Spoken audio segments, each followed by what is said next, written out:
So I know we've been doing quite a bit of content on old school Coleman stuff on this channel lately, but starting today we're going to be taking a little break from that, and what better way to start that break than with yet another car disaster.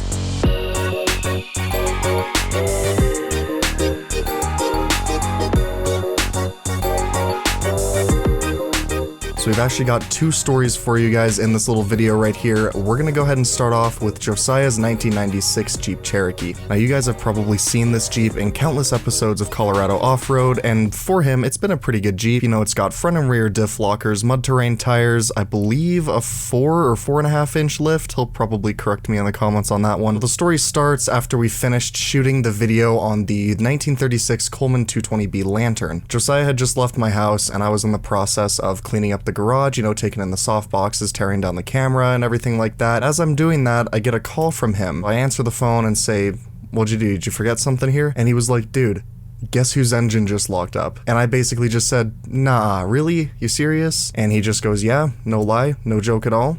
My engine's locked up and I'm pulled off to the side of the road," and he was only about 2 minutes away from my house. I of course asked him if he had tow straps with him, and he did have tow straps, but they were in his other Jeep that was at his house, roughly 20 minutes away from where I live. However, it turns out my dad had actually brought home a tow strap from work a while ago, so I grabbed that, jumped on the 4Runner, and headed over to him. The only footage I have from this was put up on an Instagram story, so I'm gonna go ahead and roll that really quick for you guys here. Well, it's time for another late night car disaster. Except this time, the issue actually isn't my car. What a concept that is. Let me show you what's going on. Alright boys, we got the 4Runner and a Jeep? And the 4Runner's in front of the Jeep for once? What? Yeah, so this engine's been hurt pretty bad since earlier this year, like late spring or so. And she finally seized. It's been a long time coming. Give it a crank. Let's see. Let's hear it. Yeah, we'll do the crank first, and then I'll show you the oil, which is really where the story is. Oh, good. Okay. So we got the...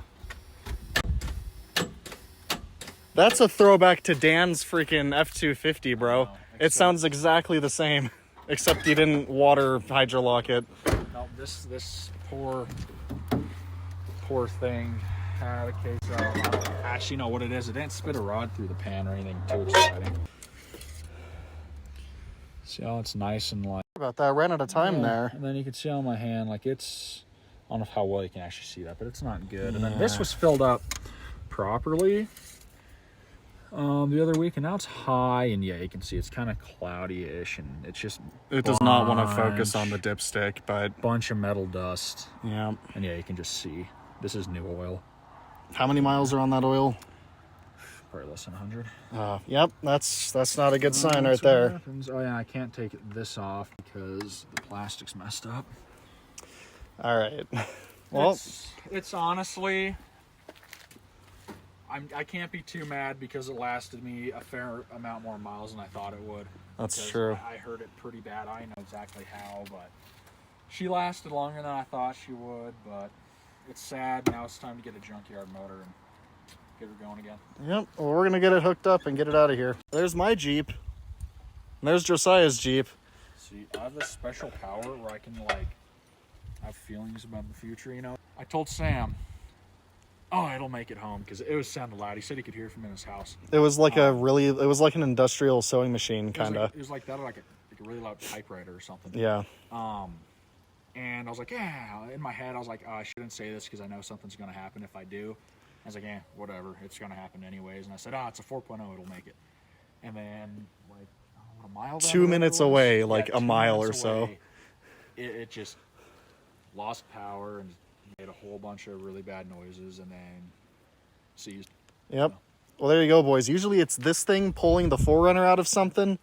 Today the 4Runner finally got its glory day, pulling the 96. So that was basically it. We towed it back to my house, it sat there overnight, and then the next day he had someone come with an actual tow truck and pick it up and tow it to his dad's office, where it's still sitting to this day, waiting to get a new engine. Now I'm not going to go into full details on every plan he has for this thing. If he wants, he can make his own video on it on his channel. I'll leave a link in the description for that. But that's basically it. For right now, the 96 Jeep Cherokee does not run, the engine's locked up, and it's just not a fun time. Moving on to the next story here, my Jeep Cherokee. My beautiful 1992 $600 beater pile of crap vehicle. Back in August, I told you guys the story about how the tire flew off of that thing in June and how it just sat in front of my house for a while. So about a month ago, I put on a new rotor on the front driver's side wheel, along with new front brake pads on both sides of that thing. And then I started it up and noticed that my voltmeter on the dash was only reading battery voltage, not charge voltage. And for those who don't know what that is, while the engine's running with the alternator charging the battery, the voltmeter should read 14 volts, however it was only reading 12. So the Jeep caught the 4Runner bug and dropped an alternator. Now in the Jeep's defense, that did seem to be its original alternator. Keep in mind that thing is from 1992, it's got over 250,000 miles on it, so I'd say that's a pretty good run for an alternator. Regardless, got a new one put in, which was not easy because the design on those earlier Cherokees is not as easy to work on as it is on the second gen Cherokees, but either way, got a new alternator put in and everything was going great. Until about a week after the alternator replacement while I was driving it around. On my way back home from the gas station I took it to, I started noticing a weird smell. So I was like, okay, I'm only about 3 minutes away from my house, let me just get it back there and then I'll take a look at it. I get back to my house, get out, and then I see this big puddle forming next to the rear driver's side tire. So I'm like,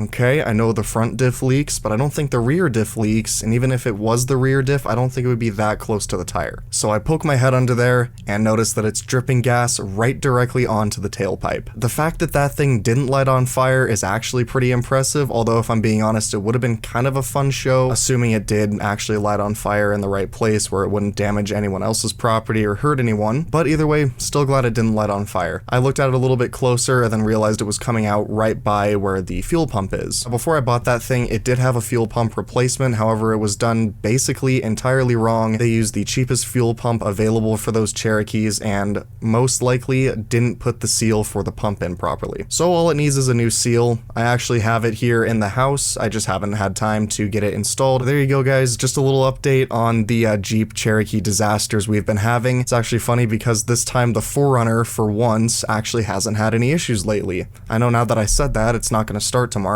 but it is what it is. The 4Runner still needs an alignment, but other than that it's in pretty good shape. But as far as my Cherokee and Josiah's Cherokee, well, just Josiah's Cherokee really. My Cherokee's an easy fix. It at least doesn't need a whole new engine. Yet again, now that I said that, the engine's gonna blow the next time I start it. But regardless guys, that's gonna be it for this little car disaster video. As usual, I hope you enjoyed the video. Come back next Friday, I've got a pretty cool video planned out. But anyway guys, until then, that is gonna be it. Thank you for watching.